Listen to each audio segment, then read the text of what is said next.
Hey guys, tonight we travel back to a time when bathing was viewed with suspicion.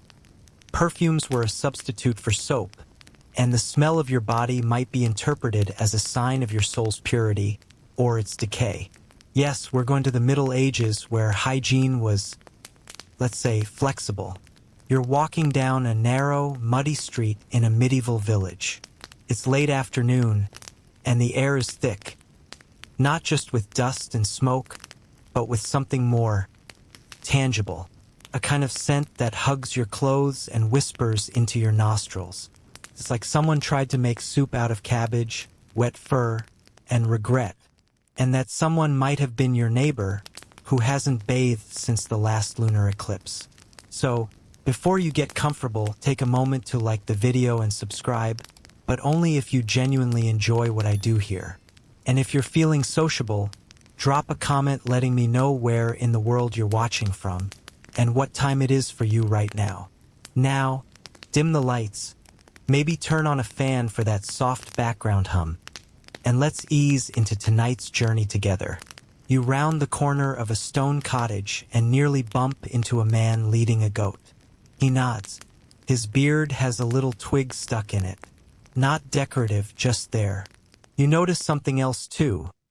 No one smells particularly clean, not even the children, but no one seems bothered. And that's because, well, they aren't. See, in your world, showers are tied to freshness, productivity, attractiveness. In theirs, bathing too often was considered risky.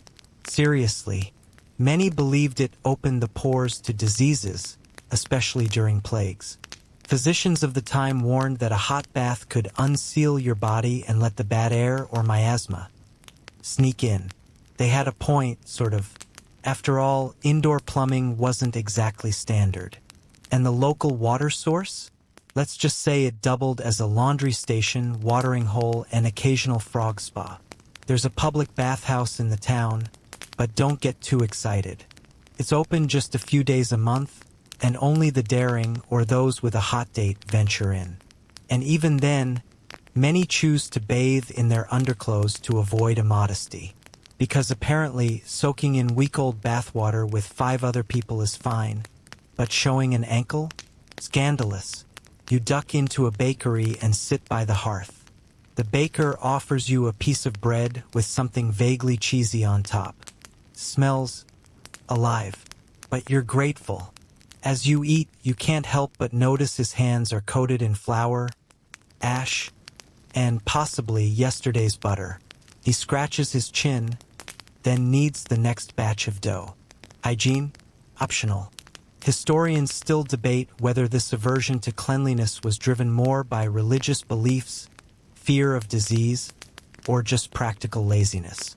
Some argue that early medieval societies actually bathed more frequently than we think, especially in warmer regions like the Islamic caliphates, where cleanliness was religiously encouraged. But in Northern Europe, let's just say winters didn't help. Outside, a group of children chase a pig through the mud, barefoot, laughing. One falls face first, stands up, and continues the chase, now with an extra layer of dirt armor. You wince, but no one else reacts. Why would they? It's just Tuesday. Oh, and you remember that famous medieval scent? Yeah, it wasn't just from people. Streets were lined with animal droppings, food scraps, and random buckets of liquids you really didn't want to investigate. In London, laws were eventually passed forbidding people from throwing chamber pots out the window. Not because they shouldn't, but because you had to yell first. The idea of cleanliness in the Middle Ages didn't revolve around soap and showers. It was more about spiritual purity, appropriate attire, and not being too suspiciously clean. In fact, smelling too good might get you accused of vanity or worse, witchcraft. So you settle in for the night, lying on a straw-filled mattress. The pillow smells faintly of herbs and very strongly of goat.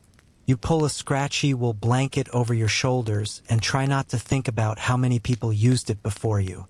As your eyelids grow heavy, you realize something. In this world, Cleanliness isn't next to godliness. It's across the village, closed on Sundays and probably out of soap. You wake up to the sound of hooves clopping past your window and a rooster screaming like it's lost its job again. The straw mattress creaks under your back as you sit up, brushing away what might be a beetle, or a leftover crumb from last night's medieval bread. Your limbs feel stiff and your neck is slightly crunchy. You stretch anyway, because you're still determined to explore this pungent yet fascinating world of medieval hygiene. Today's quest? Water. Simple, right? Not in this century. You step outside into the early morning haze, where smoke, manure, and something oddly sweet blend into a thick perfume that clings to your clothes. Two old women whisper near a crooked fence, one holding a suspiciously large turnip. You try not to make eye contact. As you make your way to the village well, you pass an elderly man with a long stick who seems to be poking puddles for sport. He nods at you approvingly. For what, you're not entirely sure. The well sits in the middle of the village, equal parts watering hole and gossip hub. It creaks as someone lowers a wooden bucket attached to a rope, the sound echoing across the square like a lazy drum roll. When it resurfaces, the water inside glistens in the sun. You're tempted to believe it's fresh. Tempted. Here's the medieval twist. Water wasn't automatically considered clean. In fact, many people believed that too much exposure to water could make you sick. No, not just if it was dirty, but because it was water. That's right. The same thing you associate with detox smoothies and spa days was seen as suspicious. According to the ever-popular humoral theory of the time, bathing too frequently could open the pores and allow bad air, miasmas, to seep in. And bad air, of course, was the root of everything from headaches to plagues to existential crises. You kneel beside the well as someone hands you a ladle. You sniff it first. It smells like wet wood and something faintly cabbage adjacent. You take a sip. It's lukewarm and tastes like a leaf once passed through it. You nod politely and try not to gag. Nearby, a child washes carrots in the same bucket you just drank from. She giggles, then drinks a palmful of water right afterward. You wince, but nobody bats an eye, because here this is normal. You continue wandering toward the edge of the village, where a tiny stream winds through the trees. A few women are gathered there, scrubbing linens on rocks. One of them notices you and waves you over. She hands you a bundle of soapwort, a flowering plant used for centuries as a rudimentary soap. It smells earthy, like crushed herbs and wishful thinking. You try rubbing some between your fingers. It foams a little. Not bad. But don't get too excited. Soap as we know it wasn't widely used here, especially not among the lower classes. It was expensive, rare, and sometimes even viewed with suspicion. People genuinely believed that changing your clothes or combing your hair was enough to count as being clean. And, in fairness, compared to bathing in water that might give you dysentery, brushing your tunic off did seem safer. You learn that many households preferred to clean only the visible parts: hands, face, neck, feet, maybe, underarms, only on special occasions. Anything else? Absolutely not. Why tempt fate? Historians still debate just how often people bathed in the Middle Ages. Some sources suggest that bathing was more common than we assume, especially in warmer regions or among wealthier city dwellers. Public bathhouses did exist, and some towns even had complex water systems. But after the Black Death, many communities associated bathhouses with immorality and disease, leading to their decline. Was this a hygienic regression or just medieval risk management? Scholars are still arguing. You sit on a smooth stone beside the stream, watching a young boy collect water in a clay jug. He slips, spills half of it on himself, and laughs. His shirt is stained, his feet are bare, but he seems healthy enough. Maybe it's luck. Maybe it's immunity built from years of licking questionable objects. Either way, he doesn't seem concerned. Behind you, two monks are having a low-volume argument. One believes flowing water has spiritual cleansing power. The other claims it's too tempting, too luxurious, an indulgence of the flesh. They pause to greet you, then resume debating whether angels ever bathe or remain forever fragrant. You fill your waterskin cautiously, taking care not to let it touch the rim of the communal bucket, though not out of modern hygiene instincts, but because someone mentioned that last week a rat performed an interpretive dance there during the full moon. You decide not to press for details.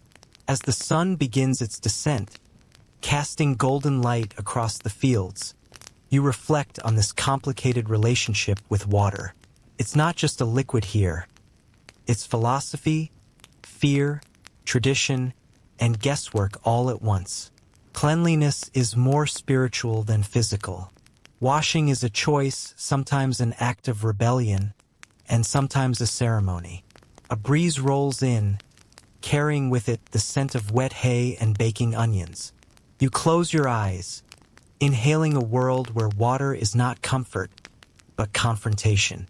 Not a ritual of refreshment, but of negotiation.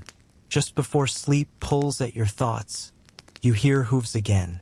And then, laughter. You peek one eye open. A pig trots past with someone's underpants on its head. Victorious. The villagers barely notice. You smile, because here absurdity is normal. Dirt is decoration. And water is complicated. You wake up to the low rumble of voices outside your door. Someone is arguing about the price of onions, while a dog barks like it's being personally insulted. You stretch beneath a woolen blanket that smells suspiciously like wet sheep and head outside, where another day in medieval hygiene awaits. Today, you're going to witness something that, once seen, can never be unseen. The medieval bath, and yes, clothes are absolutely optional, but only in theory. You follow the sound of splashing to the edge of the village, where a small building with cracked wooden walls and a faintly steamy odor serves as the local bathhouse. Now, don't let the word bathhouse trick you into imagining spas with candles and relaxing flute music. This is more of a large tub in a shared room, where hot water meets body odor in a spectacular showdown. Inside, the atmosphere is humid and slightly smoky, thanks to the nearby fire keeping the bathwater lukewarm. A few villagers are already in the tub, fully clothed. Yes, people often bathed with their clothes on, either for modesty, spiritual reasons, or perhaps just to wash their clothes at the same time as their skin. Efficiency counts. You're handed a linen rag and gestured toward the water. It's cloudy, with little pieces of leaf, something that might be a beetle, and an undeniable human warmth. You step in, trying to pretend you're at a hot spring in Iceland. You fail. A woman sneezes. A man hums a tune that might be a hymn or a warning. You sit. The practice of bathing in clothes had many explanations. Some believed it prevented scandalous temptation, especially in mixed-gender bathhouses. Others claimed that warm water touching bare skin could weaken your spiritual defenses. Historians still debate how widespread the practice was, and whether it reflected local customs, religious pressure, or just old-fashioned embarrassment. Whatever the reason, modesty came before mildew. The water is shared, no drain, no filter, no privacy. A child tosses in a wooden toy boat, which immediately capsizes. Another man gently pours a bucket of slightly cleaner water over his shoulder and lets out a satisfied grunt. The moment would be almost peaceful if not for the strong smell of, is that boiled turnips? You learn that bathhouses were often associated with more than just bathing. In many towns, especially by the 13th century, they doubled as social spaces, places to gossip, conduct business, or flirt. Unfortunately, they also gained a reputation for more scandalous activities. Cities like Paris, London, and Cologne eventually began closing bathhouses, citing moral decay. Whether that moral decay referred to misbehavior or actual bacteria is still, amusingly, unclear. Not everyone bathed here. The wealthy, for example, had private tubs in their homes, basically large wooden barrels filled manually by servants. These baths were rare, special, and sometimes perfumed with rose water or herbs. Of course, after one person used it, the water wasn't changed. The family would take turns. You don't want to be the last one in. You lift your foot slightly and notice a suspicious film floating by. It might be soap residue. Or cheese. Or you don't ask. There's a woman nearby vigorously rubbing her arms with a cloth dipped in rosemary water. Herbal baths were popular in some regions, mint for headaches, lavender for skin, vinegar if you really wanted to smell like medieval salad dressing. Bathing wasn't just about being clean. It was often ceremonial, medicinal, or symbolic. Soap, where available, was typically made from animal fat and lye, effective but harsh. You don't feel cleaner, just slightly marinated. You hear someone mention that the local priest hasn't bathed in 6 months. He believes spiritual purity doesn't require bodily attention. Others agree. Some saints were admired for never washing, as a sign of their devotion. One nun, apparently, only wiped her face with holy water.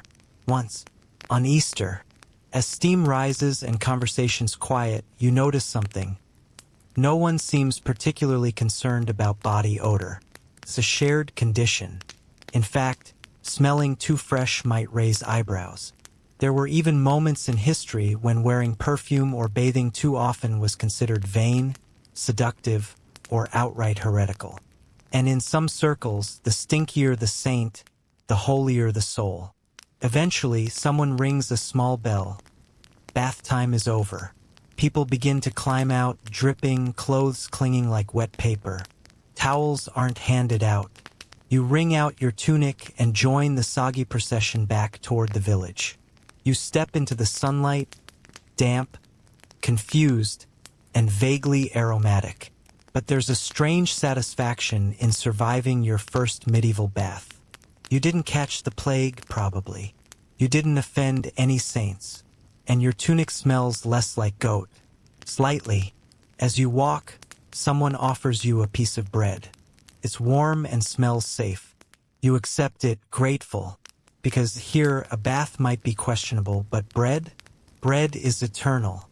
You begin your morning routine, or what passes for one in the 14th century, by brushing breadcrumbs off your sleeves and mentally preparing yourself for another dive into the delightful inconsistencies of medieval cleanliness.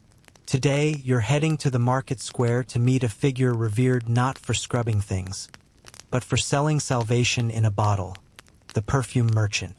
The scent hits you before you even see him, a thick, sweet fog of rose water, ambergris, and something faintly resembling spoiled cinnamon hangs in the air. You follow your nose, carefully, to a small wooden stall covered in fabrics and tiny glass vials that glimmer in the morning light. A man in a fur-lined cloak greets you with a dramatic bow. He is far too enthusiastic for someone who probably hasn't washed his hands since the last lunar eclipse. Perfume in the Middle Ages wasn't just about smelling good, it was a survival tactic. Because when most people only bathed a few times a year, masking your natural aroma became a kind of olfactory arms race. And the materials were exotic. Ambergris, for example, was a substance regurgitated by sperm whales and prized for its musky richness. Yes, that means your nose might currently be full of fancy whale barf. Congratulations. He offers you a test sniff. You lean in cautiously.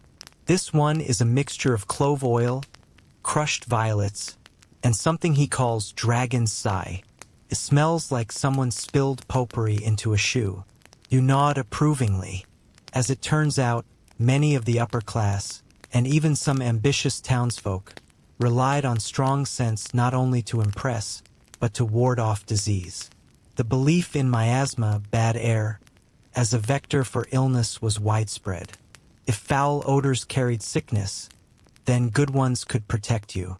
So nobles carried pomanders, small, scented metal balls filled with herbs and spices, on chains or in pockets, occasionally pressing them to their noses in crowded spaces. A medieval version of holding your breath in the elevator. You glance around and see a woman dabbing lavender oil onto her neck, whispering that it keeps away night spirits. Another rubs vinegar under her arms with alarming confidence. A young man pours something called hungry water over his head and sneezes 5 times in a row. Nobody flinches. One curious bottle catches your eye. The merchant tells you it's a mix of rose petals and alcohol, used by monks to clean their hands before surgery. You ask if it works. He shrugs. It smells like penance, he replies. You don't ask further. Historians still puzzle over just how effective medieval perfumes were. Some contained antiseptic ingredients like alcohol or cloves that may have offered some microbial resistance. But most were more about status than sanitation. The stronger the scent, the more powerful or desperate you probably were. In some towns, entire industries formed around scent making, especially in places like Baghdad, Constantinople, and later Renaissance Italy. Techniques were passed down, adapted from Greek, Roman, and even Persian knowledge. By the 13th century, Europe had its own version of influencers, well-dressed nobles who dictated what clean should smell like that season. Spoiler, it was rarely subtle. You watch as a merchant applies perfume to the inside of his hat, to his sleeves, and, strangely, behind his knees. In case I fall dramatically, he explains, you begin to respect the commitment. But there's a darker side, too. Some believed perfume could corrupt the soul. Overuse was seen as indulgent, unchristian, or even deceitful, like painting a rotten apple gold. A bishop once declared that scent without sanctity is sin, which feels a bit extreme considering the alternatives were open sewers and pig pens. Still, for those who could afford it, perfume was the closest thing to modern hygiene they knew. It was medicine, magic, fashion, and flirtation all bottled up into one little vial. For the poor, a sprig of mint behind the ear or a dried herb sewn into a tunic might be the best they could manage.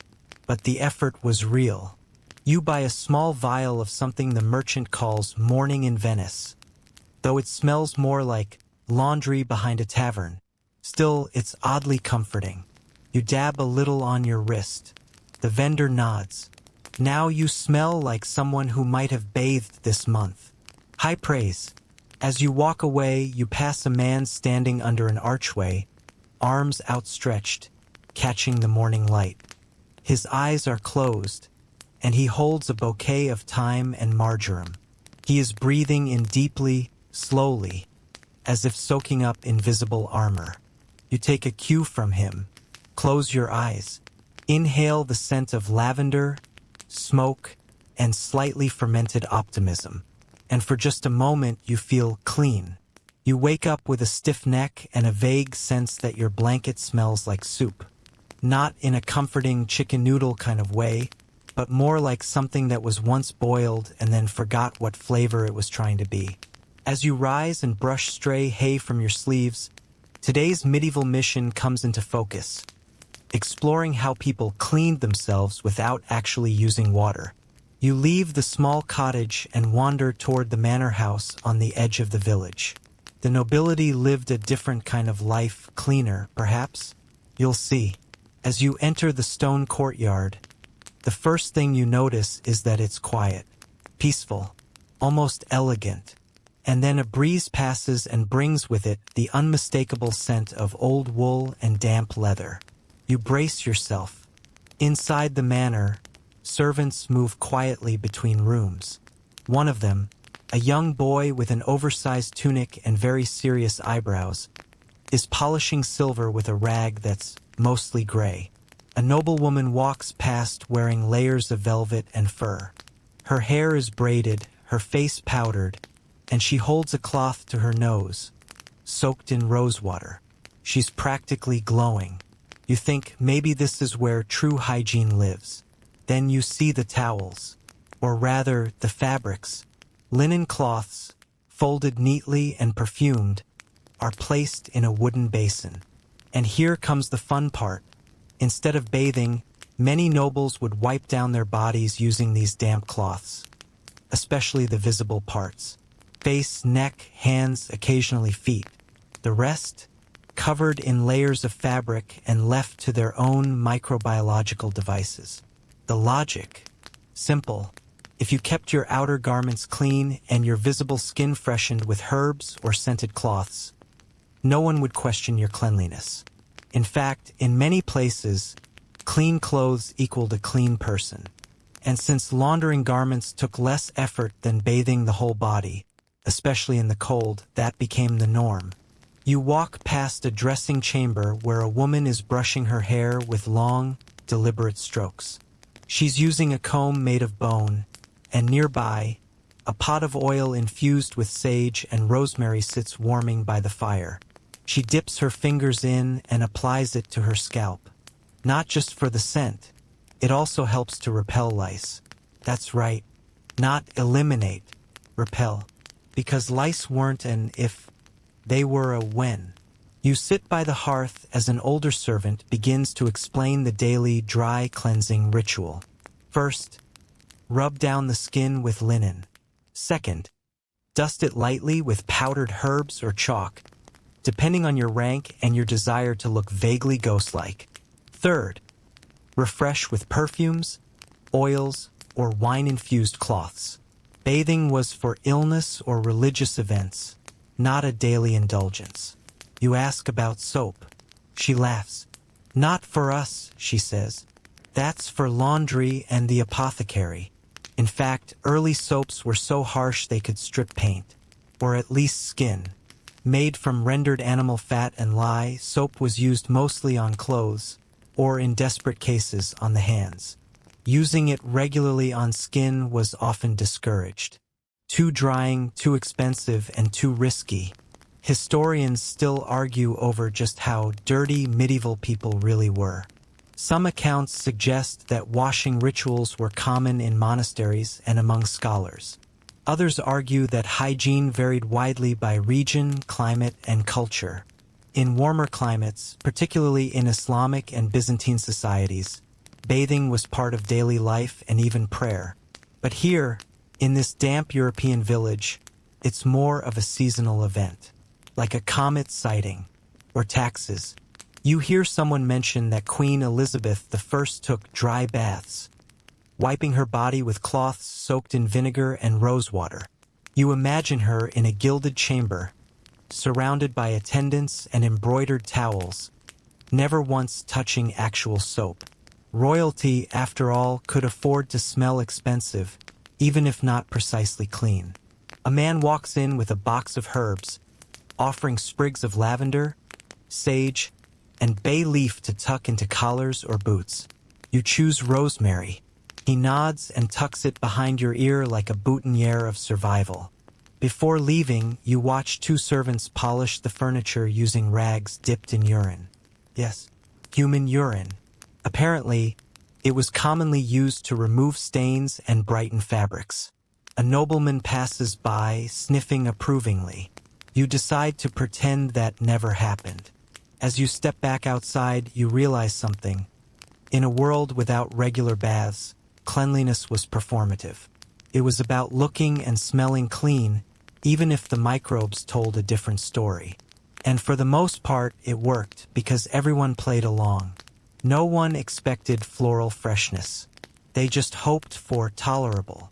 You glance up at the gray sky, breathe in a mix of rosemary, old wood, and faint barnyard, and think, hey, it could be worse. At least no one offered to polish you with vinegar and chalk. You sleep surprisingly well, considering the mattress is basically a sack of wheat pretending to be comfortable.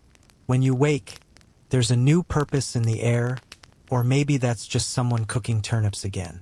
Either way, you have an exciting task ahead of you, discovering how people in the Middle Ages handled something we now treat with absolute panic and a lot of anti-itch shampoo: insects. Or more specifically, lice, fleas, and their uninvited cousin, the bedbug. You head to a small cottage near the edge of the village, where a woman is beating a fur cloak with a wooden paddle. She's not angry. This is just medieval pest control. Every whack releases a tiny puff of dust and, occasionally, something with legs. You try not to stare. Inside her home, the walls are decorated with dried herbs, wooden spoons, and what might be a preserved hedgehog. A girl sits near the fire, casually parting her brother's hair and combing through it with a small bone comb. You realize she's not styling it. She's searching for lice. Here, delousing is a communal activity, almost affectionate, like scratching someone's back or helping them tie a cloak. Mothers delouse their children while telling stories. Lovers inspect each other's hair. Friends bond over who found the biggest bug. You're offered a seat and a comb. You politely decline both. Most people don't bother trying to eliminate lice entirely. They simply manage the situation like weeds in a garden or taxes. You learn that some even name their most persistent ones. This one's Bertrand. A man jokes, flicking something off his sleeve. He is probably not joking. Fleas are another constant companion. They live in the straw of beds, the seams of tunics, and the layers of unwashed fabric that define medieval fashion. People try everything. Stuffing their mattresses with mint, hanging garlic by the door, or rubbing animal fat behind their ears as a decoy. One man swears by wearing badger fur because fleas hate badgers.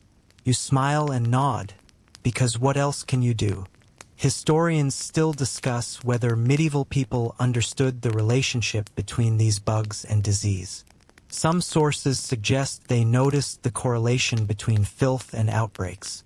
Others claim that fleas were considered mere annoyances, not dangerous.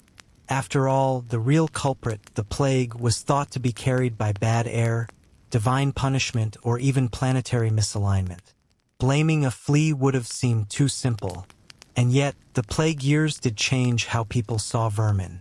You hear a story of a village that tried to excommunicate fleas by having a priest bless their bedding. Another tale involves a knight who shaved his entire body to confuse the little demons. Did it work? Unclear. You pass a shepherd boiling his socks in a pot of rosemary water. Prevents foot fleas, he explains. He then pours some on his head. You silently admire his commitment. At the monastery, things are slightly more advanced. Monks shave the crowns of their heads, not just for religious symbolism, but to make it easier to find lice. Their robes are washed weekly, and they often sleep in separate cells, both for piety and pest management.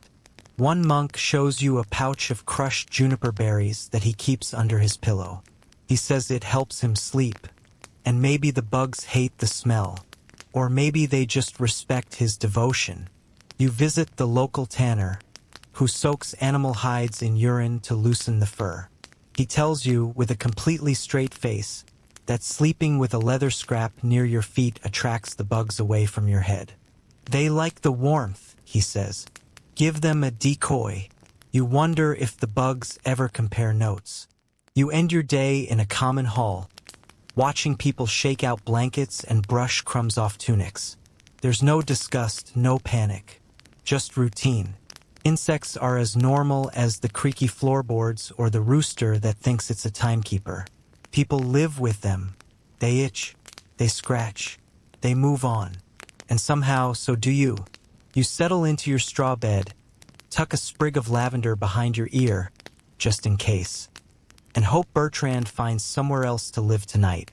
You wake up scratching your head, not out of necessity, thankfully, but in sympathy with the people around you. Today's mission is strangely intimate and surprisingly spiritual. You're about to witness one of the most ritualized hygiene routines of the Middle Ages, the fine art of nitpicking and prayer. You step into a quiet courtyard behind a modest cottage, where a woman sits on a low stool, a young girl perched between her knees. The girl stares off into the distance, unfazed. as the woman works through her hair with the kind of patience only a medieval mother can muster. A small comb made of bone, intricately carved and slightly chipped, glides slowly through the child's dark curls. Every few strokes, the woman pauses, squints at the teeth of the comb, and flicks something tiny into a clay bowl. There is no rush, no urgency, just a slow, methodical rhythm, like shelling peas or darning socks. You sit quietly nearby, observing. The woman hums an off-key tune about Saint Bridget and the blessed herb of rosemary. The tune is gentle, but the strokes are firm. You learn that these sessions are a part of daily life, especially for women and children. It's not considered unpleasant. The social, bonding, even meditative. In some villages, entire families gather in the evening to comb through one another's hair while sharing stories of saints, weather predictions, and who tried to marry above their station. You imagine a medieval version of family game night, except instead of Monopoly, it's mutual parasite patrol. The comb itself is a thing of pride. You're handed one, delicate and smooth, with tiny grooves etched into both sides. It's made from animal bone, durable and blessed by a traveling priest 2 summers ago. In fact, some people believed lice were sent as penance, and removing them was not just physical hygiene, but spiritual purification. Kind of like confession, but itchier. One woman you meet carries her comb on a string around her neck. She taps it like a good luck charm. Another swears that whispering the name of Saint Macarius while combing prevents lice from returning. You try it. Nothing happens, but it feels oddly soothing. Nearby, an elderly man cleans his beard with a tiny iron rake that looks like a gardening tool for fairies. He says his mother taught him to use it every Wednesday after the midday bell. Tradition, he insists, is half the cure. You notice people rubbing herbs into their scalps, lavender, mint, sometimes crushed fennel seeds mixed with vinegar. One child insists the bugs don't like the taste. He might be right, or the vinegar might just confuse everyone, including the bugs. Historians still debate the effectiveness of these remedies. Some herbs likely had mild insect-repelling properties. Vinegar and oils may have suffocated lice or disrupted their eggs. But was this widespread knowledge or just trial and error passed through generations of desperate scratching? Scholars remain divided. In monasteries, things are more formal. A monk explains their delousing ritual, which takes place every Friday before Vespers. One brother combs another's hair in silence, as psalms are recited softly in the background. It's meant to humble, to serve, and to protect. Even in the silence, God sees the lice, he says. You're unsure whether to be comforted or concerned. You walk through a small garden where women hang linen cloths in the sun, hoping the heat will drive out the invisible armies hiding in the fibers. Sunlight, it turns out, is one of the few available weapons in this eternal war. That, and shaking things with aggressive optimism. You overhear a story about a noblewoman who believed lice were the souls of jealous women who entered through the scalp. She refused to comb her hair for 6 months. At the end, her attendants shaved her head and called it divine liberation. You nod slowly. That tracks. And then there are the superstitions. Combing your hair on a full moon might invite madness. Burning a fallen louse could bring bad luck. Letting someone borrow your comb? That's how family feuds begin. You find a quiet corner in the garden and watch the late afternoon sun stretch shadows across the grass. A young girl sits on a rock while her grandmother gently braids her hair, occasionally pausing to inspect a strand or remove a flea with monk-like precision. There's love in the routine, comfort in the repetition, because in a world full of chaos, war, superstition, and questionable stew, this one small act, gently combing someone's hair, becomes a symbol of care, of presence, of survival. You scratch your own head again, just to be sure. It's morning again, though you wouldn't know it by the light. It's gray, hazy, and the air smells like last night's cabbage stew trying to make a comeback. But something is different today. There's a quiet buzz of activity across the village, like something momentous is about to happen. You follow the sounds of chatter and laughter to a courtyard filled with buckets, wooden tubs, bundles of herbs, and towels. Today is the annual bath day. Yes, annual. You're not dreaming. Once a year, or maybe twice if they were feeling particularly rebellious, entire households would prepare for a deep cleanse. And not just the body. This was a full sensory, soul-scrubbing, let's wash off winter and regret kind of event. The communal bath was coming, and you, lucky guest from the future, are about to witness it. In the center of the courtyard sits a large wooden barrel, wide enough to fit a family of 4 if they're on good terms. A woman pours steaming water into it, infused with marjoram, sage, and yarrow, herbs believed to soften the skin and maybe convince fleas to rethink their life choices. The water is clean.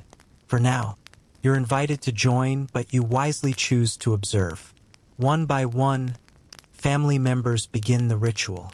Elders go first. Children follow. Parents squeeze in last. Everyone wears a version of a long linen shift. Part modesty, part tradition, part strategy to keep the bath water less horrifying. You notice the water darkens with each new entry. You do not mention this. Laughter fills the space. Someone sings a folk tune. Another splashes a sibling. The oldest daughter pours water over her grandmother's hair with a kind of reverence that turns the moment sacred. And here's where it gets oddly tender. You realize this bath isn't just about washing. It's about resetting. A rare moment in the year when the family slows down. When work is paused, garments are cleaned, and the body is tended to with a mix of care and mild panic. People scrub each other's backs, rinse hair, and even pluck stray eyebrow hairs that went rogue over the winter. A servant brings out a soap ball homemade from animal fat, ash, and herbs. It smells functional. Everyone reacts the same way. A sharp breath, a pause, and then stoic acceptance. Cleanliness, it seems, comes at a price. Children are lifted out of the tub first, wrapped in stiff linen cloths and sat near the fire to dry. They giggle and steam like small human dumplings. You can't help but smile. Now it's the adults' turn to finish. The water is cloudy. A layer of what might be lard, hair, and hard-earned effort floats on top like a history lesson you didn't ask for. But nobody complains. This is tradition. This is the great bath. And tomorrow, they will smell vaguely of rosemary instead of barn. You ask a nearby man how often this happens. He shrugs. After harvest. Before weddings. When the moon's right. When we remember. He chuckles. Or when the priest complains from the pulpit. Because yes, the church played a role in hygiene schedules. Some sermons encouraged physical cleanliness, especially on holy days. Others warned against too much bathing, lest it invite vanity or worse, temptation. The line between sin and soap was thin and slippery. Historians continue to debate whether bath routines were more frequent than this. Some urban centers had bathhouses open year-round, but in rural areas, limited firewood, cold weather, and general inconvenience made daily or even weekly bathing feel like a luxury reserved for saints and sorcerers. After everyone is dried and clothed, a final step remains. The oiling. That's right. Skin needed protection, especially in cold climates. So villagers rubbed in salves made from pig fat, beeswax, or lanolin mixed with herbs. The smell was earthy, but your skin, supple. You spot a teenage boy sniffing his own armpit proudly. Smells like mint and not despair, he beams. Small victories. Later, as the sun sets and the fire burns low, people sit together in fresh linens, sipping broth, telling stories, combing their hair. Yes, always combing, and enjoying that rare, fleeting feeling of being clean. You lie back on your bundle of herbs and wool, the faint scent of yarrow clinging to your collar, and let yourself drift. Tomorrow the dust and sweat will return. But tonight you smell like hope. You wake up feeling different, lighter. Could it be? You sniff your shoulder. Faintly herbal, slightly smoky, almost dare we say it pleasant. The afterglow of medieval cleanliness doesn't last long. But for now, you bask in it. Today, your path leads not to steam or soap, but to something far more mysterious and elegant. The healing waters and aromatic brews of medieval medicine. You walk to the edge of the village, where a wooden sign shaped like a mortar and pestle swings in the breeze. This is the domain of the local medicus, a practitioner of the healing arts, part herbalist, part philosopher, part improviser. Inside the dim hut, bundles of dried herbs hang from ceiling beams like upside-down bouquets. A small cat watches you suspiciously from a shelf of dusty glass bottles. One of them is labeled Aqua Rosi. Another, Essentia de Cebola, that one you choose not to ask about. A tall man with ink-stained fingers greets you. He's wearing a robe that smells like vinegar and ambition. He motions for you to sit as he prepares a potion. You ask what he's making. He says, "It's for spiritual cleansing and also foot rot." Welcome to medieval multitasking. This particular physician swears by lavender water as both a perfume and a disinfectant. He instructs you to rub it on your hands before meals, your temples before prayers, and under your arms before weddings. Not too much, he adds, or people will think you're French. He shows you a chart of the body's humors. Blood, phlegm, yellow bile, black bile. You nod solemnly. You have no idea what any of this means. Neither did most people, but they trusted the process. He pulls out a small book, a collection of cures, written in Latin, and riddled with illustrations of plants, moons, and unsettling drawings of swollen feet. There are baths prescribed not for cleaning, but for balancing the soul. Bathe in vinegar if you're too angry, in milk if you're weak, and in wine if you can afford to feel superior. You spot a wooden basin filled with rose petals, sage, and slices of lemon. He explains it's for spiritual renewal. Or headaches, he shrugs. Depends on your mood. You resist the urge to ask about essential oils. Then comes the demonstration. A young boy enters, pale and coughing. The medic dips a cloth into the herbal mixture and gently pats the boy's face. He then pours a few drops into a small bowl and lights it on fire. The smoke spirals upward. That's the disease leaving, he says. Or the fleas. Sometimes both. You learn about fumigation rituals, burning certain herbs or resins in closed rooms to purify the air. Frankincense, myrrh, juniper, even dried cow dung, yes, that's real, were used in different regions for different purposes. Warding off evil, treating melancholy, or simply making the place smell like something other than disappointment. Outside, a woman carries a bundle of wormwood and throws it onto the fire pit. She says it keeps the bad air away. Another hangs a wreath of dried lavender in her window to ward off envy and unwanted suitors.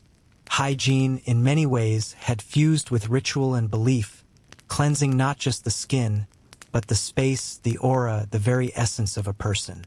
Historians often debate the effectiveness of these practices. Were medieval medicinal washes and perfumes merely symbolic, or did they have real antibacterial properties? Some argue that the heavy use of vinegar, alcohol, and certain herbs may have offered limited protection. Others suggest it was mostly psychological. Still, in a world without microscopes, faith in scent was as logical as anything else. You're offered a sip of a warm brew, made from elderflower, honey, and a whisper of garlic. It tastes like a cough drop attending a Renaissance fair, but it makes you feel better. or maybe just amused. Before you leave, the medic places a sprig of rosemary behind your ear.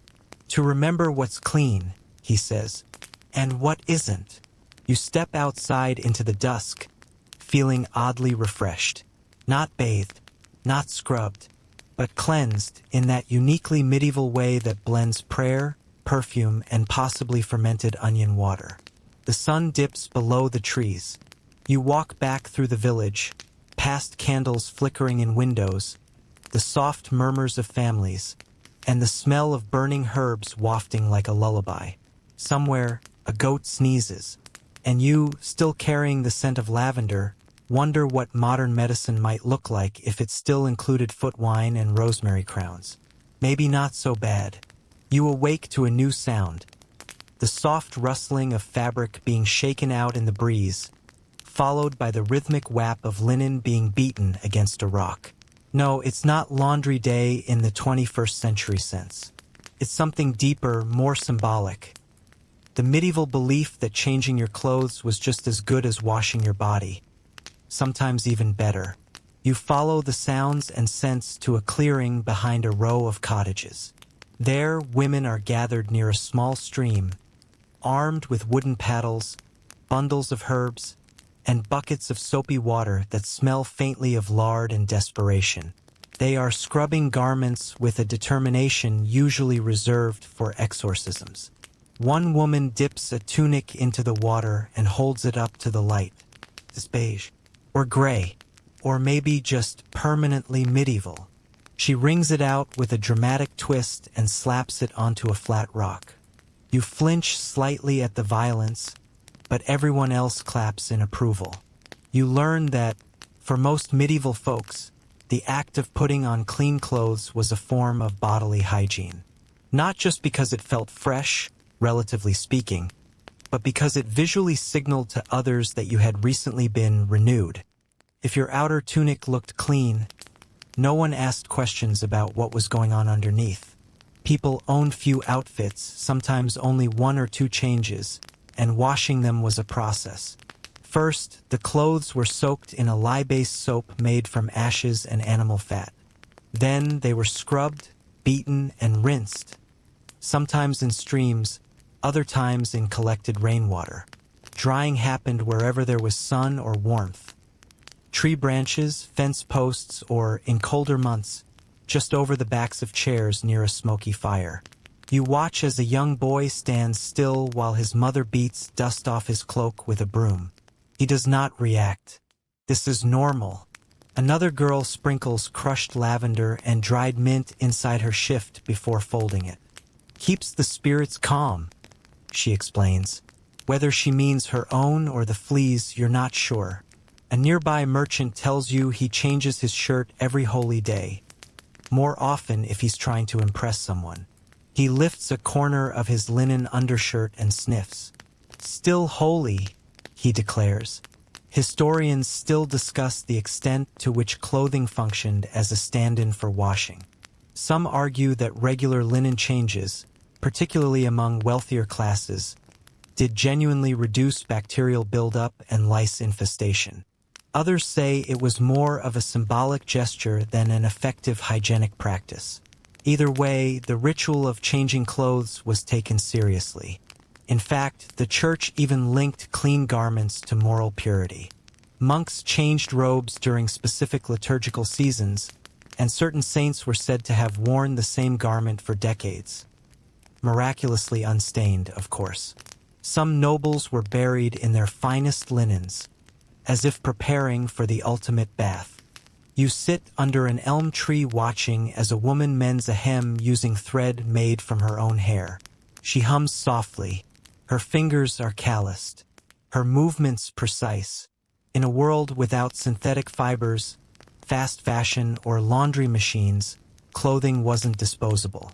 It was cherished, repaired, handed down. A girl points to a basin filled with slightly blue-tinted water. "Indigo," she says proudly, "for my wedding dress." You peer inside. It's not exactly bridal white, but it's clearly special. Later, you help hang a tunic to dry on a makeshift clothesline strung between two fence posts. It smells of smoke and sage. And something else. Hope. As the sun sets and the wind picks up, garments flutter like banners. Flags of survival, resilience, and routine. Children dart between them, laughing. A man sneezes into his sleeve, shrugs, and rubs the fabric clean with his thumb. You choose not to think too hard about that part. You return to your room that night with a new appreciation for fabric. Not just as fashion or function, but as a kind of medieval armor, soft, stained, and sacred. You change into a fresh tunic someone kindly lent you. It's too big. It smells like time, feels like comfort, and as you lie back on your itchy blanket, watching the moonlight through a slit in the wooden wall, you realize something. For these people, clean wasn't always about the skin. It was about intention, and somehow that's enough to help you sleep. You wake to the distant echo of a bell ringing from the church tower. It's a slow, somber tone, one that rolls over rooftops and feels like a reminder. Today is not a market day, nor a feast. Today, you've stumbled into something less festive, more reflective. The medieval connection between cleanliness, morality, and the church. You head toward the chapel, a small stone building covered in moss and quiet reverence. Inside, the air is cool and smells of wax and damp stone, with the faintest trace of incense hanging in the corners.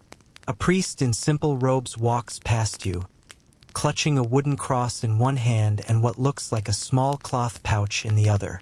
You follow him toward a wooden bench, where he sits and begins his day's ritual, cleaning his hands with a cloth soaked in rose water and vinegar, not to refresh himself, but to prepare his body for sacred work. In his world, physical cleanliness isn't a luxury. It's a symbol, a message, a performance of inner purity. The priest explains that many believed the state of the soul could be reflected in the scent of the body.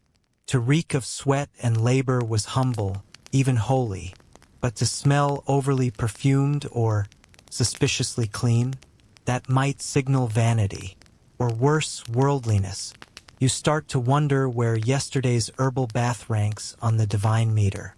You're handed a booklet, well, a stack of parchment stitched with string, outlining proper behavior for laypeople and clergy alike. It includes instructions for fasting, prayer, and, interestingly enough, guidelines on how often one should change their undergarments. Once a week, on Sundays, or before Easter, a monk adds. In the cloister garden, monks move silently between rows of herbs. Mint, sage, rue. They harvest not for meals, but for ointments, tinctures, and spiritual applications. One monk is crushing dried lavender in a mortar, creating a paste he'll apply to his wrists before prayer. It calms the distractions, he tells you, and maybe the lice. In some orders, monks bathe weekly. In others, only 4 times a year, aligned with the seasons and holy days.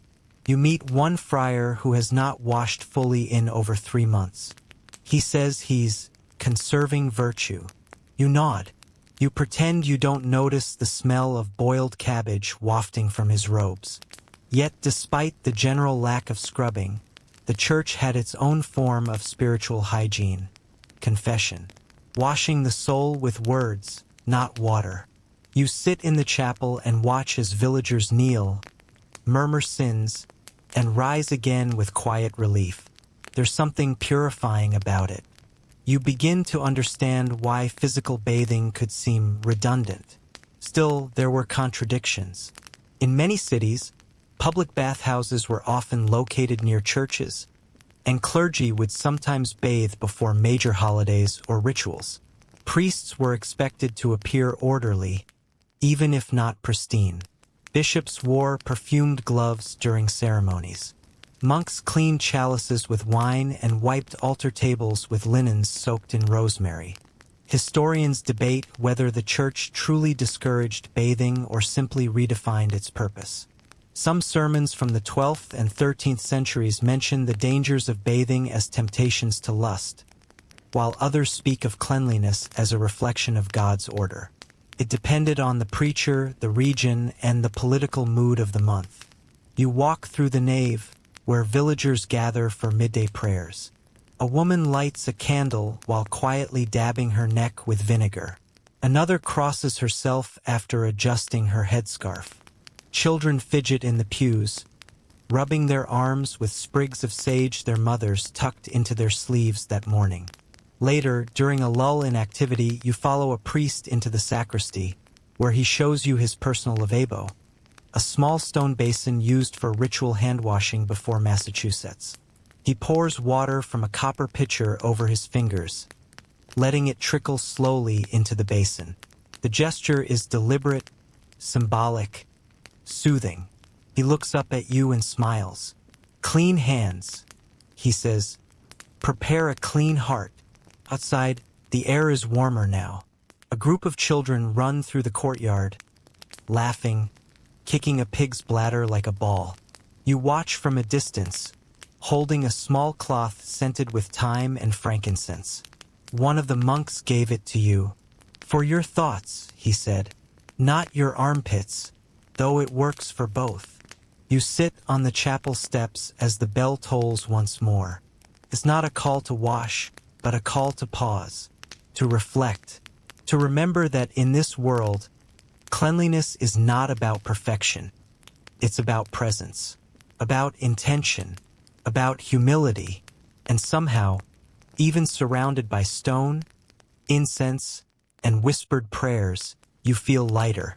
Maybe not clean in the modern sense, but aligned, recentered, holy. You wake to the soft patter of rain on the thatched roof, an oddly soothing sound, like the world itself is exhaling. Today feels slower, quieter, but there's still something to uncover. You stretch, rise, and follow a narrow path that curves away from the village square and toward what looks like a small, shuttered building. The sign above the door is faded, but the locals call it what it is: the old bathhouse. It's mostly abandoned now, used occasionally by travelers, maybe a daring couple. But once this place was central, part spa, part social club, part very questionable date spot.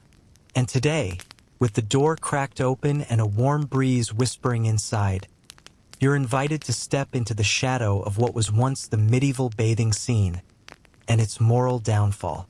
Inside, the air smells of damp wood, herbs, and something slightly sour. Stone tubs line the walls.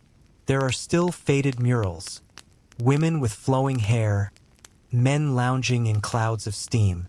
You run your fingers along a worn bench and wonder how many conversations happened here. How many secret rendezvous? How many awkward silences between neighbors forced to share a hot bath on market day? Bathhouses in medieval cities were far more common than you might think. In places like Paris, London, and Bath, appropriately, these public spots offered hot water, steam rooms, towels, and even snacks. That's right. You could bathe, steam, exfoliate with a cloth dipped in wine, and then snack on figs. All for a few coins. Medieval luxury. But as you're about to learn, this relaxing tradition took a turn. You hear two elderly women chatting near the fireplace. One clutches a basket of laundry. The other holds a bundle of dried sage. They're discussing how things used to be, how bathhouses used to be respectable. A place for families, pilgrims, even clergy. But then they say things changed. Slowly, subtly. A bathhouse, after all, involves warm water, nudity, dim lighting, doors that close. In some cities, these elements began attracting not just the hygiene-minded, but those seeking other kinds of release. It started with flirtation, then private baths, then unregistered masseuses. Eventually, entire bathhouses became thinly veiled brothels. Some even had code towels to signal your intentions. No joke. You wander into a smaller chamber and find a faded list of rules etched into the wall. Rule 3. No food in the bath. Rule 7. No singing uninvited songs. Rule 9. Keep hands to your own person. That last one has a line scratched beneath it that reads, usually ignored. You chuckle. Soon cities began cracking down. The moral panic kicked in. Bathhouses were suddenly labeled dens of sin. Laws were passed. Curtains were removed. Schedules were enforced. And then came the plague. With the arrival of the Black Death in the 14th century, bathhouses became scapegoats. The steam, the nudity, the shared water. It all seemed like a breeding ground for death. And perhaps, in part, it was. Whether it was lice, fleas, or just a good old-fashioned case of medieval germ confusion, public perception turned. Bathing was now dangerous. Historians still debate how much of this decline was due to disease paranoia and how much was pure social control.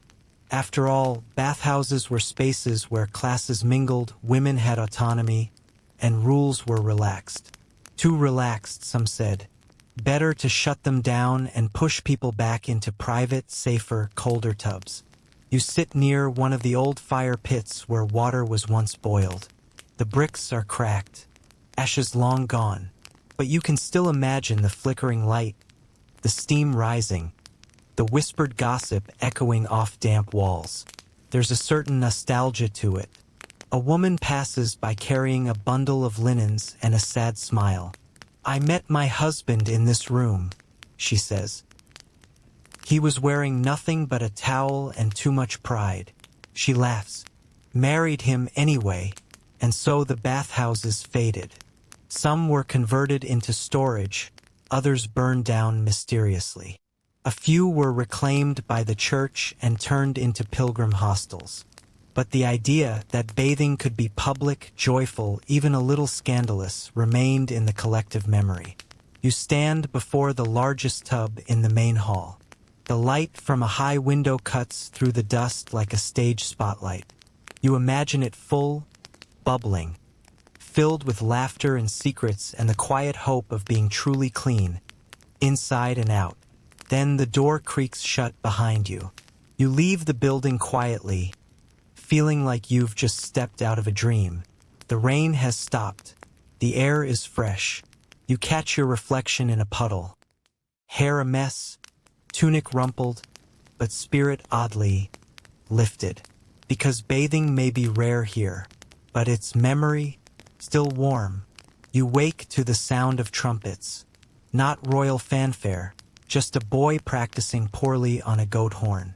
Still, it pulls you back to consciousness. You stretch, yawn, and realize today you'll be following someone important. A king, or at least a nobleman, as he navigates his day, smelling exactly like a horse. You make your way toward the manor stables, where a group of attendants are preparing the morning ride. Horses are brushed, armor polished, and the noble's cloak fluffed dramatically, though you're not sure why. It still smells like leather, sweat, and wet moss. The lord of the estate soon emerges, tall, bearded, and dressed in fur-trimmed layers that haven't been washed since. Well, ever. You fall in behind his procession as they ride toward the nearby village. The smell hits you immediately. It's not bad exactly, just honest. The mingling of body odor, damp wool, and saddle oil creates a uniquely medieval cologne. Eau de feudo. You learn that royalty and nobles didn't escape the hygiene standards of their time. They just had better fabrics and more help pretending. Linen shirts were their first defense. Nobles changed them often, believing the linen absorbed the dirt and sweat. They were washed more regularly than the bodies inside them.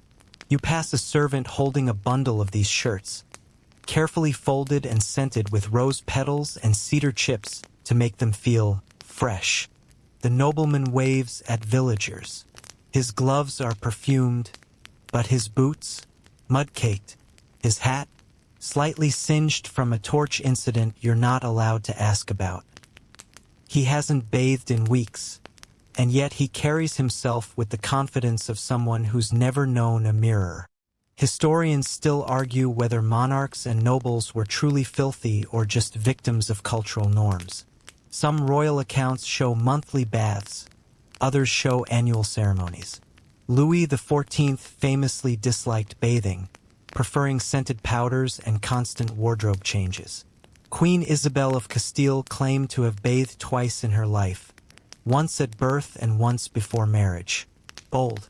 But bathing wasn't entirely absent. You discover that noble estates sometimes had wooden tubs lined with fabric, filled with heated water carried by servants. The tubs were placed near the hearth, and bathers would soak while sipping wine and discussing politics, or gossiping about rival duchesses. Still, this was a rare event. You couldn't waste firewood on boiling water just to smell better. That would be frivolous. Today, the nobleman performs his daily duties, inspecting crops, judging small disputes, casually pointing at things and nodding. His beard is braided, his underarms unclear. You notice he carries a pomander, a metal orb containing scented herbs like cinnamon, myrrh, or amber. Every so often, he lifts it discreetly toward his face. Even nobles need a break from themselves. In the late afternoon, you follow him back to his chambers, where his valet helps him change clothes. No bath, just a new tunic, freshly perfumed and pressed with warm stones. His hair is dusted with a mixture of ground lavender and flour. A servant wipes his hands with wine and lemon peel, then pats his forehead with a cold cloth soaked in vinegar and rosewater. And just like that, he's clean. You sit in a corner watching. It's a performance, really. Cleanliness here is about illusion, confidence, status. If you looked and smelled expensive, you were healthy, powerful, chosen. The reality? Most of them were as itchy and blotchy as the peasants, just better at accessorizing. One attendant tells you that when nobles traveled, they brought trunks full of scented sachets, oils, gloves, and linens. Not soap, not towels, just tools for managing the unwashed reality of medieval roads. You can't decide if it's genius or denial. Maybe both. As night falls, a feast is prepared. The nobleman arrives, freshly powdered, sleeves shimmering, and boots brushed. The room fills with roasted meat, smoke, and laughter. No one notices the faint barnyard note beneath his cologne. Or maybe they do. They just know better than to say it. You sit near the fire, sipping weak mead and watching as dancers spin to the tune of a stringed rebec. The nobleman joins in, stomping joyfully. Every movement releases a faint puff of fur, sweat, and prestige. And somehow it works, because here royalty doesn't need to be clean, only convincing. You lean back, smiling at the absurd elegance of it all, and wonder what fragrance the future might assign to today's world. Plastic and ambition, maybe, but tonight smells like rosemary, firewood, and someone who once rode a horse through 3 puddles and called it a bath. You wake to the smell of boiled herbs and something else, something sharp and unmistakably acrid. Takes a moment before you place it: urine. Not fresh, not subtle, and yet no one seems particularly bothered. Today, you're stepping into a chapter of hygiene so uniquely medieval it almost feels like performance art. Urine as a cleanser, a medicine, and yes, even a perfume additive. You wander toward a thatched building where women are gathered around large buckets, cheerfully churning fabric with wooden paddles. One of them waves you over. "Laundry day," she says with a grin. "Mind the smell. It's a good batch." A good batch of what exactly? Chamber lye, the polite term for aged urine, collected and left to ferment until it becomes ammonia-rich enough to clean fabric, strip grease, and, allegedly, kill lice. You try not to flinch as she lifts a tunic from the bucket and slaps it against a stone slab. A small cloud of questionable steam rises into the morning air. You take a half step back. But here's the thing, it works. Before industrial soap, urine was one of the most effective cleaning agents available. It was free, readily available, and scientifically, though they didn't know it, full of ammonia. Clothes soaked in chamber lye came out brighter, softer, and slightly less alive than when they went in. Win-win. You walk through a small courtyard where pots of the stuff are labeled by day. Apparently, Monday's lye is stronger than Thursday's. A young boy adds fresh liquid to one pot and walks away like he's delivering a fine wine. Nobody blinks. Nearby, a woman dips a comb in diluted chamber lye and runs it through her hair. Kills the eggs, she explains, and gives a lovely sheen. You nod, trying not to inhale. Inside a healer's hut, things get even stranger. You meet an elderly apothecary stirring a brew over a small flame. It smells like rosemary and regret. He adds a spoonful of something yellow. You don't ask. He hands you a list of medieval remedies that include urine for soothing burns, whitening teeth. Yes, really? Treating sore throats, washing wounds, cleansing the soul. Debatable. Historians still debate how widespread or effective these practices were. Roman and early Islamic sources document the medical use of urine, and some medieval texts echo that knowledge. Was it truly therapeutic, or just a lack of better options? Scholars shrug. But the evidence is there in documents, in oral traditions, in laundry routines. You hear of nobles who dabbled in the practice, too, though they used scented urine from flower-fed animals, or so they claimed. One lord apparently insisted on brushing his teeth with snow and goat urine. His wife left him. Coincidence? But the oddest twist comes when you're shown a bottle of urine-infused perfume. Not a joke. In some recipes, especially in early alchemical experiments, urine was used as a solvent or fixative, helping floral oils bind and last longer on the skin. Combined with rose or musk, it created a fragrance that was earthy, pungent, and alarmingly long-lasting. You ask one woman if the smell ever bothered her. She shrugs. Everything stinks. Might as well stink with purpose. There's a practical logic here that's hard to ignore. In a world without germ theory, antiseptic, or detergent, urine was the Swiss Army knife of cleanliness. Gross? Maybe, but effective enough to become a household staple. Even tax collectors in some regions accepted it in lieu of coin, since tanneries and laundries needed constant supply. You're handed a linen shirt, freshly soaked, rinsed, and dried in the sun. Smells like nothing. Clean somehow. Neutral. Like a second chance. As evening falls, you join a family around a fire. They pass around warm broth and joke about who contributed most to today's washing. Someone tells the story of a knight who bathed in wine and ruined his armor. Someone else swears that a herbalist once drank her own urine to ward off demons. Everyone laughs. No one flinches. You lie down on a bed of hay, pull the clean linen over your shoulders, and breathe in deeply. There's no trace of the morning stench. Just wood smoke, time, and the faint satisfaction of knowing that, somehow, it all worked out. You're starting to see the medieval world differently now.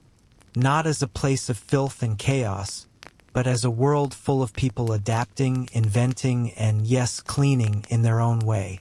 One bucket at a time. You wake just before dawn, wrapped in a linen sheet that's no longer stiff, no longer scratchy. It smells faintly of rosemary, with just the softest hint of last night's fire. Outside, the village is still asleep. There's no urgent clatter, no braying goats, no children chasing each other with wooden spoons. Just silence and the sound of the wind shifting through thatch. Today, something feels different. You're not following the noise. You're following the silence. You walk slowly through the dew-covered grass, past the communal well, past the chapel and out into the open fields beyond the village. At the crest of a hill, you see an old woman kneeling in the dirt. She's drawing circles in the soil with her finger, muttering softly. You approach slowly, not wanting to interrupt whatever sacred, or maybe just contemplative moment you've stumbled upon. She looks up, smiles, and pats the ground next to her. You sit. She begins to speak, voice calm, eyes steady. She tells you about the changing of the times, how her grandmother bathed once a year, how her mother started washing her feet every night before bed, how her daughter now insists on rinsing her hair weekly with boiled mint water, as if that will solve all the world's problems. She laughs, not mockingly but kindly. Clean is not about what touches your skin, she says. It's about what doesn't cling to your soul. You sit with that for a while, and she begins to tell you about the new world slowly arriving. A world where soap is more than lard and lye, where bathhouses are being rebuilt, where trade routes bring spices, oils, new cloths, and ideas from far-off lands. A world where people talk of germs, though they still can't see them. And she wonders what her grandchildren will smell like. You learn that toward the end of the medieval period, the tide truly began to shift. Soap production increased, especially in cities like Marseilles and Aleppo. Public health ordinances became more common. People started sweeping streets, isolating the sick, requiring hand-washing before meals. In noble courts, scented gloves became symbols not just of fashion, but of subtle hygiene. Laundresses gained status. Barbers became surgeons. And the church, ever adaptive, began encouraging cleanliness not just as a sign of humility, but as a sign of divine alignment. Historians point to this era as a slow rebirth, not just of science and art, but of the human relationship to the body, to care, to touch. Cleanliness was no longer a rare ritual. It was an aspiration. The woman rises, her joints cracking like dry twigs, and dusts off her knees. She places a small pouch in your hand. Dried mint, lavender, and crushed juniper berries. For your next journey, she says, or for your pillow. As you walk back to the village, the sun begins to rise. Smoke curls from chimneys. A dog barks. Life resumes. And you see people emerging, stretching, yawning. Some brushing their teeth with ashen water. Others wiping their faces with damp cloths. A girl scrubs her hands with rosemary soap. A boy sneezes, then dusts himself off like nothing happened. You return to your room one last time and begin to pack. Your thoughts more than your clothes. You fold the tunic you were given, still scented with time. You place the pouch of herbs beside it. And then, before you go, you wash your hands in a bowl of warm rosewater someone left by the door. It feels symbolic, final, gentle, because after all you've seen, flea combs, perfumed gloves, vinegar rinses, chamber lye, and saints who never bathed, you understand something deeper now. Hygiene was never just about removing dirt. It was about restoring dignity. Even in a world without soap as we know it, without plumbing, without shampoo, people still searched for ways to feel whole, to cleanse not only the body, but the day, the moment, the self. And somehow they did. You don't wake this time, not abruptly at least. You drift up from sleep like a leaf rising on still water. There's no rooster crowing, no pan banging, no bucket splashing. Only silence. A soft, golden silence that feels like morning in a world that's learned how to be quiet. Today, there's no mission. No nobleman to follow, no monks to question, no bathhouse to explore. Today is about noticing what's left behind. You step outside and walk through the village one last time, though something in you knows that time doesn't really end here. It folds gently, like a sheet drawn over a bed that's already warm. The roads are still muddy. The wind still carries that unique blend of hay and hearth and damp linen. But something is different. You're paying attention now. You've slowed down. A woman walks past carrying a basket of damp herbs, the smell trailing behind her like a memory. Mint, thyme, and something peppery you still haven't identified. She nods at you. You nod back. You sit by the communal well, not to draw water, but to listen. To the wood creaking. To the quiet chatter of two old men debating whether vinegar works better than sage to cleanse the feet. They both agree. Neither works if you don't scrub. That's the moral of the story, apparently. There's a kind of intimacy here that you missed at first. You realize that in the absence of modern convenience, care required time. Combing hair wasn't just grooming, it was connection. Washing clothes wasn't just labor, it was storytelling. Even the act of sweeping a floor or lighting a scented candle made from rendered fat and pine resin was a choice. A way of saying, this space, this moment matters. And maybe that's what hygiene really was at its core. An act of attention. You make your way to the edge of the village where a field of flax sways under the wind. Flax used for linen. Linen, the secret hero of the Middle Ages. You bend and touch one of the stalks. It's coarse now, but when processed and woven, it becomes the garment that so many believed did the washing for them. If you wore clean linen, the world assumed your skin beneath was equally pure. You walk a little further and see a row of garments flapping on a line. Tunics, shifts, underthings. They look like flags, banners of effort, resilience, continuity. A girl runs between them, ducking under the fabric, laughing as if she's entering a secret world each time. And maybe she is. You sit down and remember everything now. The chamber pots, the perfume balls, the vinegar rinses, the annual bath shared by an entire family in one tub of increasingly cloudy water. You remember combs carved from bone, heated stones to press linen smooth, oils made from goose fat and elderflower. You remember saints who wore the same robe for years, nobles who powdered their hair with ground roses, children who smiled through the itch, and somehow it all feels human, because cleanliness then wasn't about being sanitized.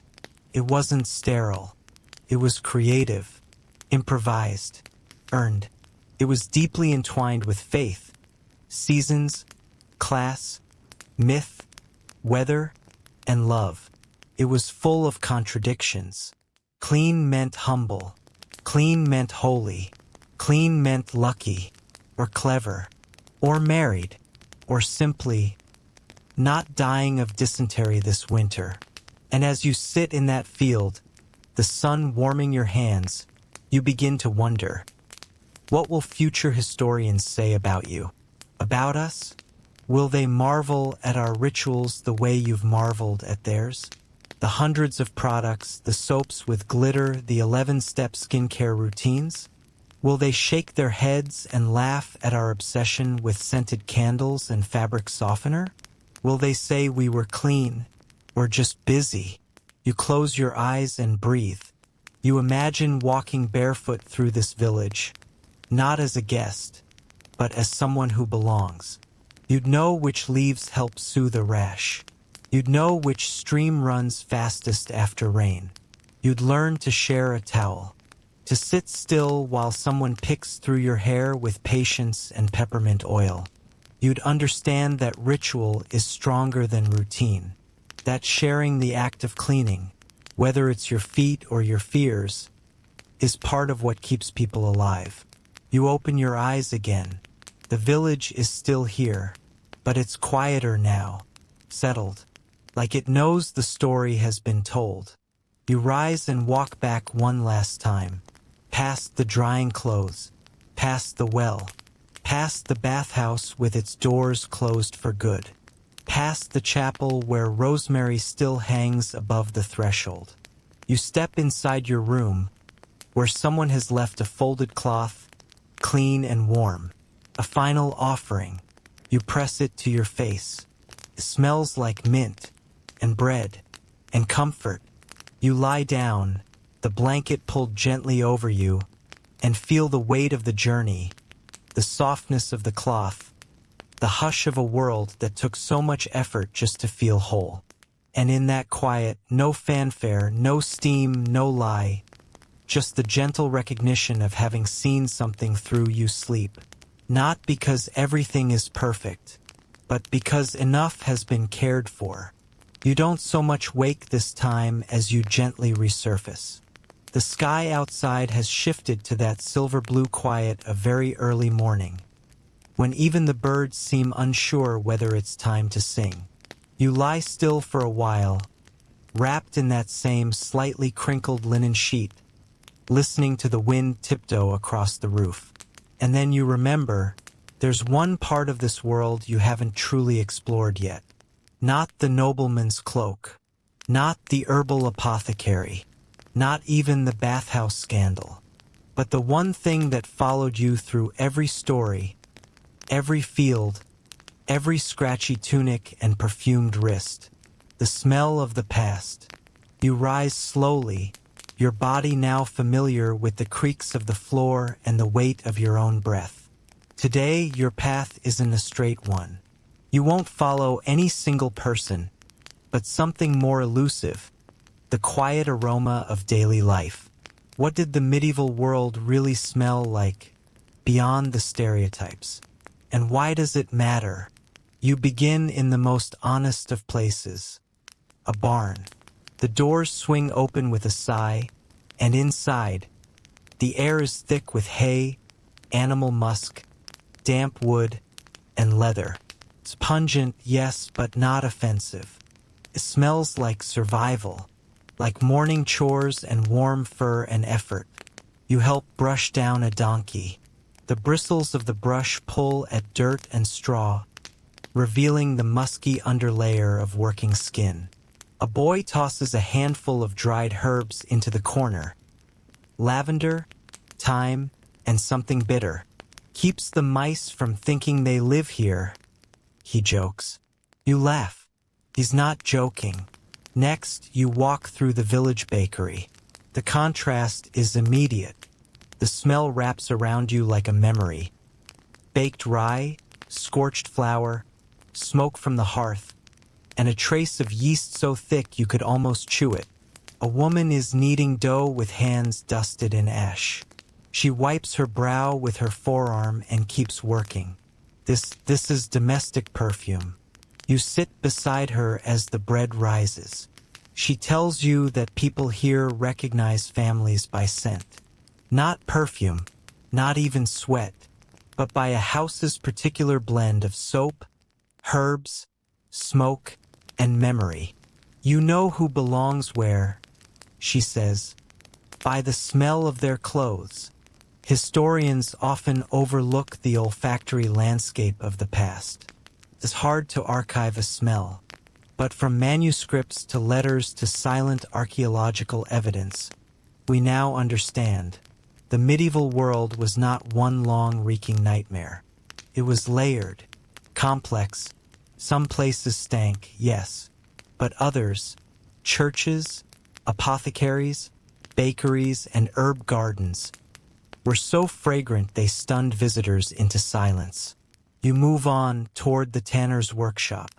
Here, things are less poetic. The stench hits before you turn the corner. Animal hides soaking in urine, dung, and quicklime. A boy is stirring a pit with a long stick, his face half covered with a damp cloth. You watch from a distance, and he waves with a grin that suggests he's gotten used to it. The smell isn't just foul, it's functional. This is how leather is made. This is how boots last through winter and saddles survive war. People endure bad smells because those smells bring comfort in the long game. And maybe that's what medieval hygiene was all about. Delayed comfort. You return to the village square, where someone has started boiling water for the morning wash. They toss in sprigs of lavender, sage, even citrus peel someone saved from a trade caravan last month. The steam rises and wraps around you. You close your eyes and breathe it in. It smells like care. Next door, a mother rubs her baby's feet with chamomile oil. Across the road, someone is dabbing vinegar on a wool tunic. You notice that scent is not decoration here. It's communication. The smell of herbs means someone is healing. The smell of wool smoke means food is coming.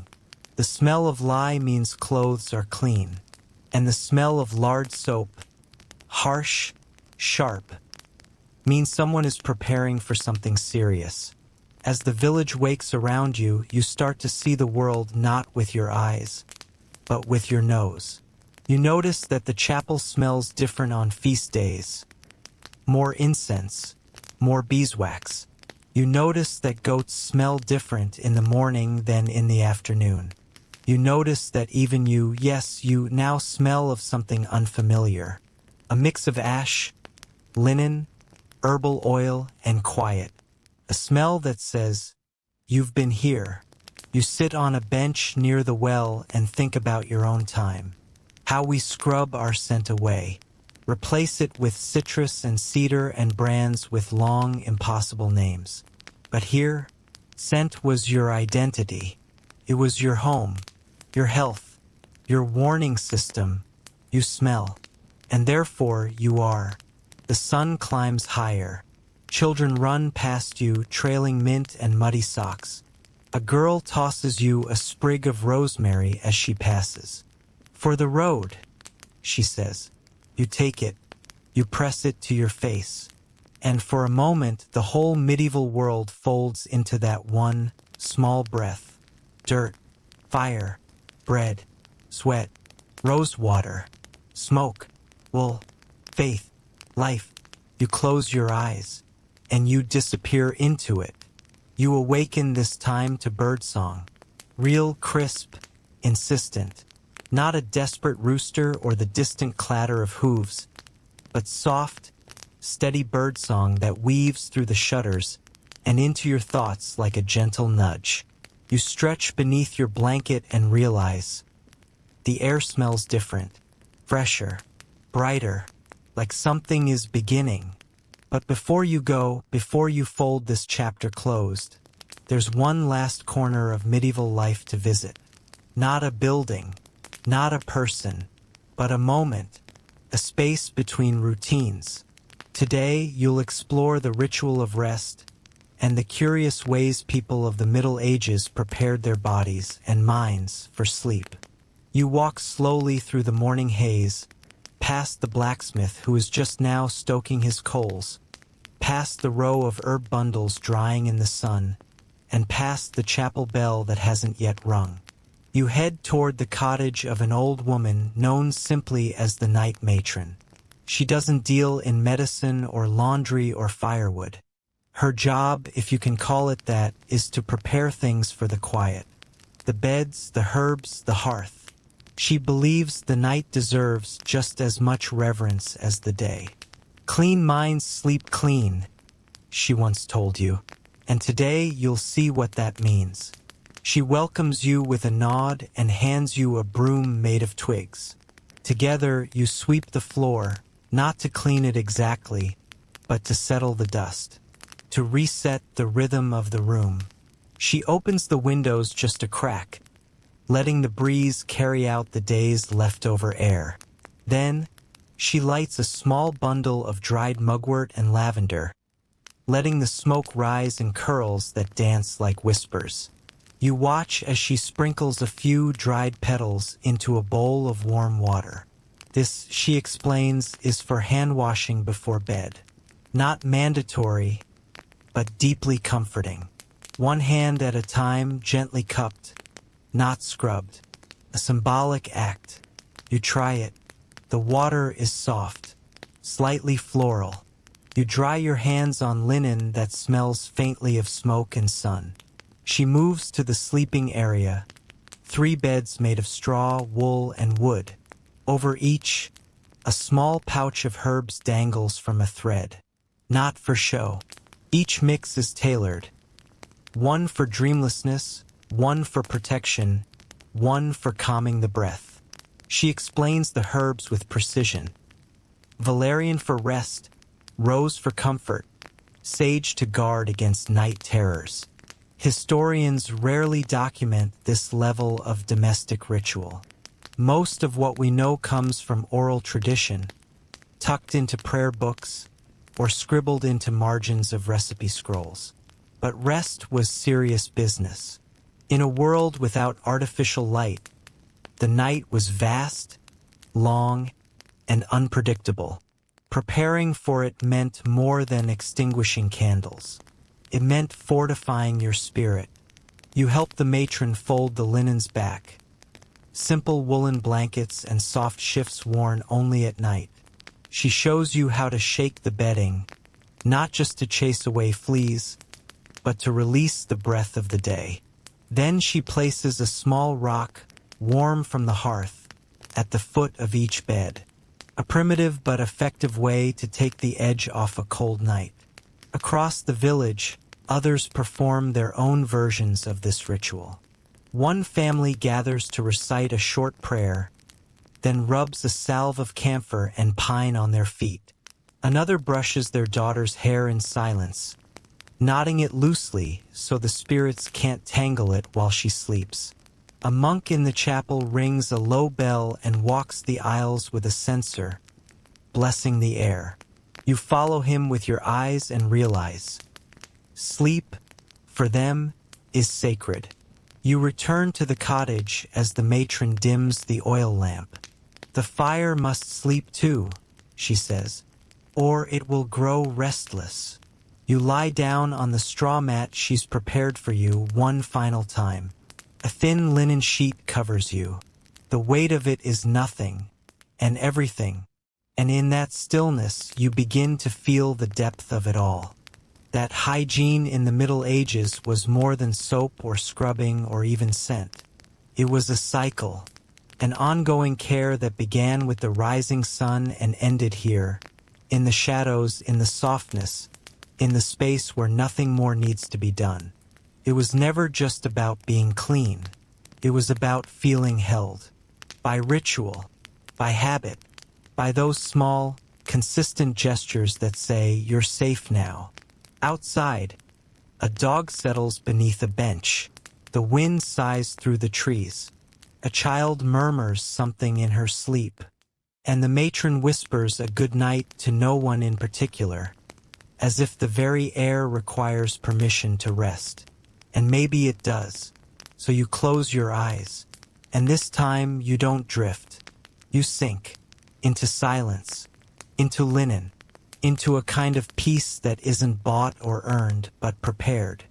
And as you slip into that final stretch of sleep, you carry with you the knowledge that even in a world of fleas, firewood, and fermented soap, someone always knew how to make the night soft again. And now the candles are low. The fire has turned to embers, crackling gently, as if whispering to the dark. You lie back once more on your makeshift bed, the scent of lavender and smoke still clinging softly to the air. Everything feels quieter now, slower, as if the entire village is breathing in unison, wrapped in the hush of twilight. You made it through a world where baths were rare, but intention was everywhere, where people used rosemary instead of soap, linen instead of lather, and ritual instead of routine. And somehow, it worked. In a rhythm you didn't expect, with tools you might never choose, they kept going. Washing not just with water, but with presence, with care, with a kind of humble resilience that clings to time like old perfume on wool. Close your eyes for a moment. Imagine the soft flicker of candlelight dancing on stone walls. The warmth of herbal water cupped in worn hands. The rustle of linen pulled gently from a line. The hush of a brush through hair. The simple grace of someone doing their best with what they have. You're safe now. You're still. There's nothing left to scrub or chase or fix. You've wandered through centuries tonight. Through steam and superstition. Through powdered gloves and sacred lie. And here you are, intact, peaceful, perhaps even a little more clean than when you began. Let the quiet hold you now. Let your breath slow. Let the dust of history settle around you like a blanket. Because here in the hush between stories and sleep, you are exactly where you need to be.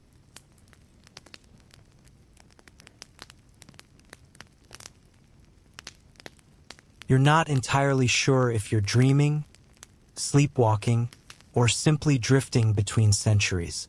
But something feels different. The air is lighter. The smells, those ever-present medieval companions, are fainter, less earthy, more sterile. And then it hits you. You're still in the village. But something's changed. You look down at your hands. Clean.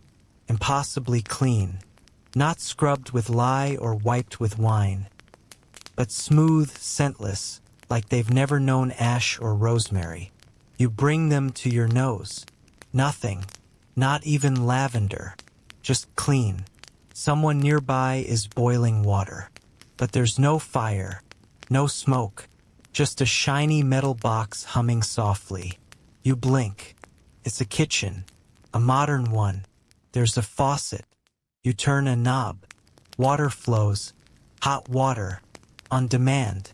And then you hear a voice behind you, soft and curious. Is this a magic? You turn to see a young boy, not from your world, but from the world.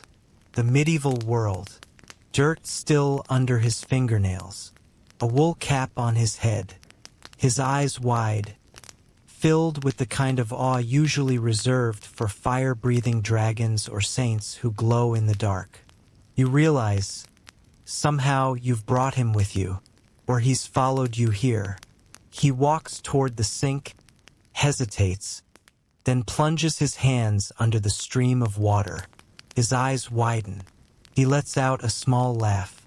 It's warm, he says, then frowns. But where's the cauldron? You try to explain that there's no need for cauldrons, that heat can come from metal wires, that soap comes in liquid now in bottles that smell like coconut or cucumber. He opens a small bottle, sniffs it, and nearly falls over from the shock. This smells like a fruit garden at a monastery. He presses the pump. Foam erupts. He gasps. It makes clouds. You both laugh.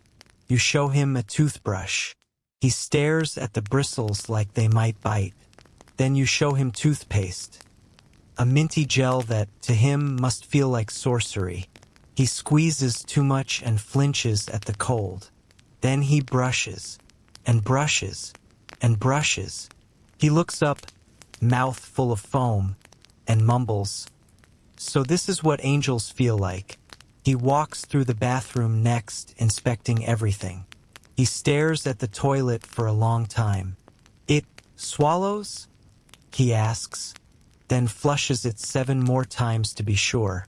When he sees a bathtub, already filled with clean water and no one else in it, his eyes glisten. "You bathe alone? In water that doesn't belong to the whole family?" You nod. He whispers, "That's the most noble thing I've ever heard." You walk through a modern home, showing him shampoo, deodorant, laundry machines. He pokes at the detergent pods like they're dragon eggs. You show him cotton sheets. He wraps himself in a towel warm from the dryer and nearly cries. Then he stops. He looks at everything again, slowly, then at you, and he asks carefully, "Do people still know what it means?" You pause. What means? He tilts his head. To be clean, not just without dirt, but with attention, with care, with meaning. You realize he's not asking about soap. He's asking if we've lost the ritual. Because while your world smells better, feels softer, and flows easier, it moves fast. Faster than his hands could keep up with. Maybe faster than the heart can understand. There's no combing hair by candlelight. No shared vinegar cloths. No linen soaking under the moon. Hygiene is no longer a moment. It's a task. He walks into a modern store. Shelves lined with scented body washes and foot scrubs and whitening strips and detoxifying soaps with gold flakes. He looks overwhelmed. He whispers, "There's so much, and yet so little touch." You sit together on a bench under bright, humming lights. He looks down at his now clean fingernails. "I think I missed the dirt," he says softly. Not the smell, just what it meant. Historians in the future will write about us, too. They'll say we had more options than any society in history, that we spent billions on hygiene, that we created artificial scents to cover things we no longer even experienced. They'll note how we marketed self-care as luxury, how we sold comfort in bottles. They might even say we mastered cleanliness. But will they say we mastered care? You look at the boy beside you, clean, dry, warm, and realize you haven't seen someone sleep this peacefully in a long time. He lies down on the couch, wrapped in soft cotton, surrounded by silence that hums instead of crackles. And before he falls asleep, he says one last thing. "I hope they remember both kinds of clean." And you do. Now you do. You turn off the lights, and the centuries finally rest together. Sweet dreams.